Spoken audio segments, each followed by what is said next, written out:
wasn't going to speak, but I just wondered about the role of the patron and the critique, because if you look at the West, the artists who really become important, many of them have had a patron who has gone out on a limb to push them, to build full museums around them.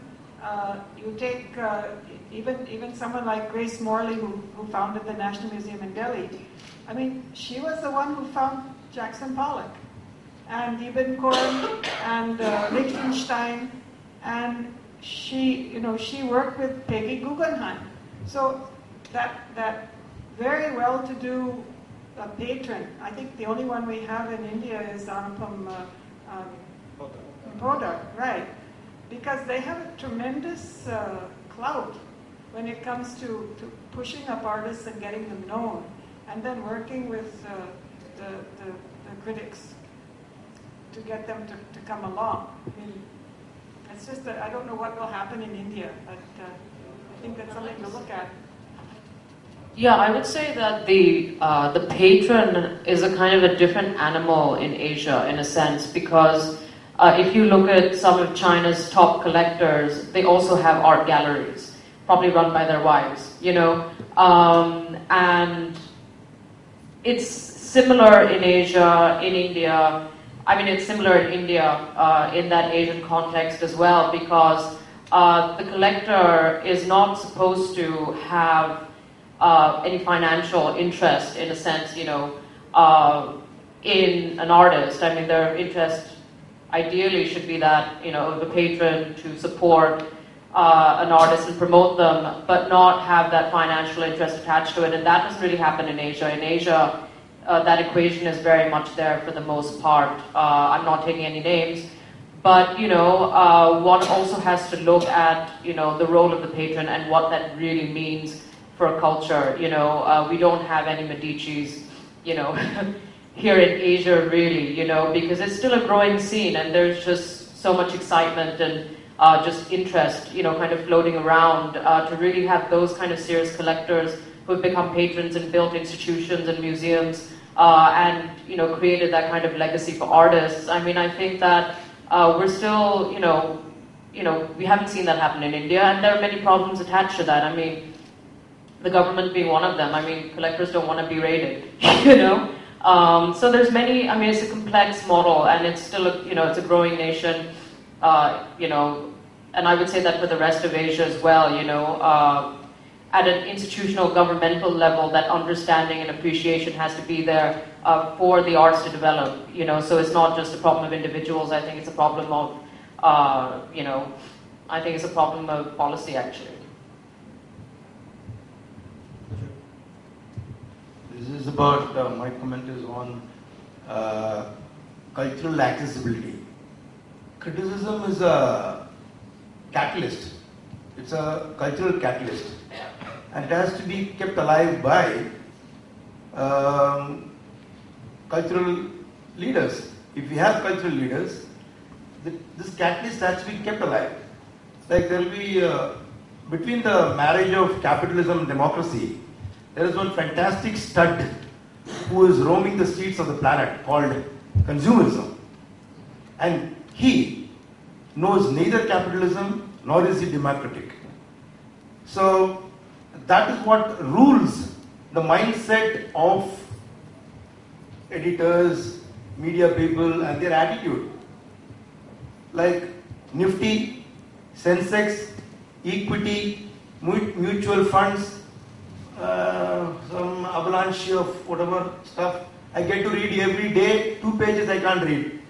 What democracy is there when the link between the accessibility of language, when the word is moving towards the image, it has to do a great deal of work to actually express what is there in the image.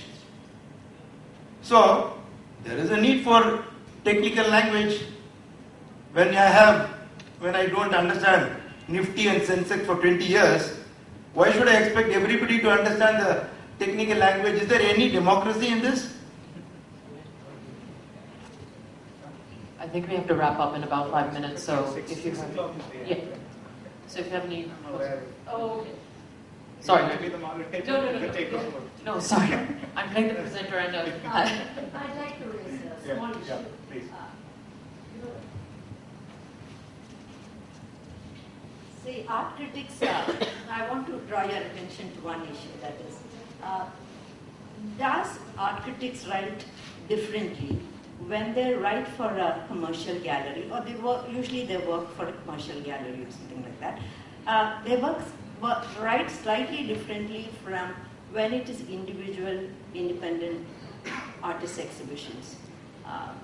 They are a little less sympathetic at that time, and they kind of, it has to be laudatory when it comes to, that slight twist, thing is there.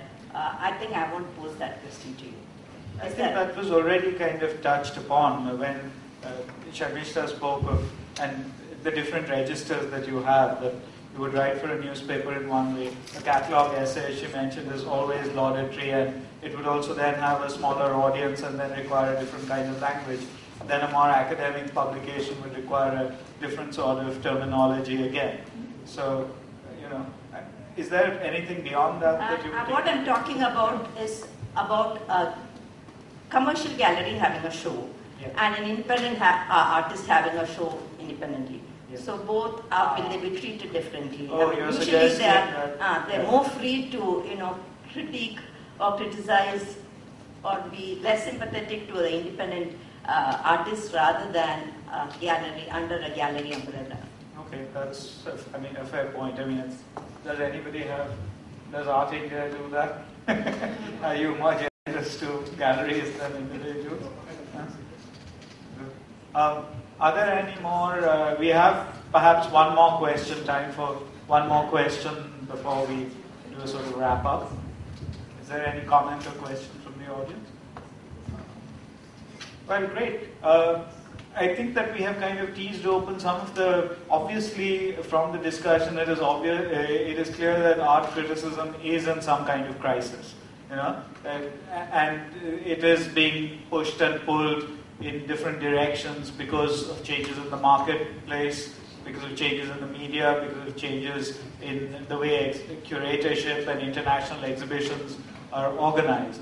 And so the question is an open question at the end, I think, about whether this place for the art critic, which perhaps was linked to a liberal humanist idea of the development of personalities and what that involves, which lasted for quite a long time and developed quite a bit in India as well over decades. And whether that whole conception of what a newspaper should do in terms of developing a personality, does a newspaper itself have a responsibility in some fashion?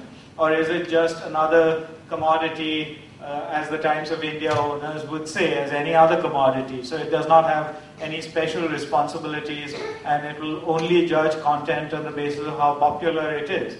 And that is one kind of reading of democracy. And the other kind of reading which you were talking about, which is that there is a specialized language which is necessary, and so we need to put that out for the readers and hope that they will struggle in some way to understand it and take an active role in interpreting it, whether that still wins out in some small way. And for all of us who have been and are art critics, I think that we hope that there is that niche that stays open for that kind of criticism and that kind of objective reading, whatever the degree of objectivity, at least a greater degree than is possible in, say, a catalogue essay or even perhaps a curatorial essay. Thanks very much.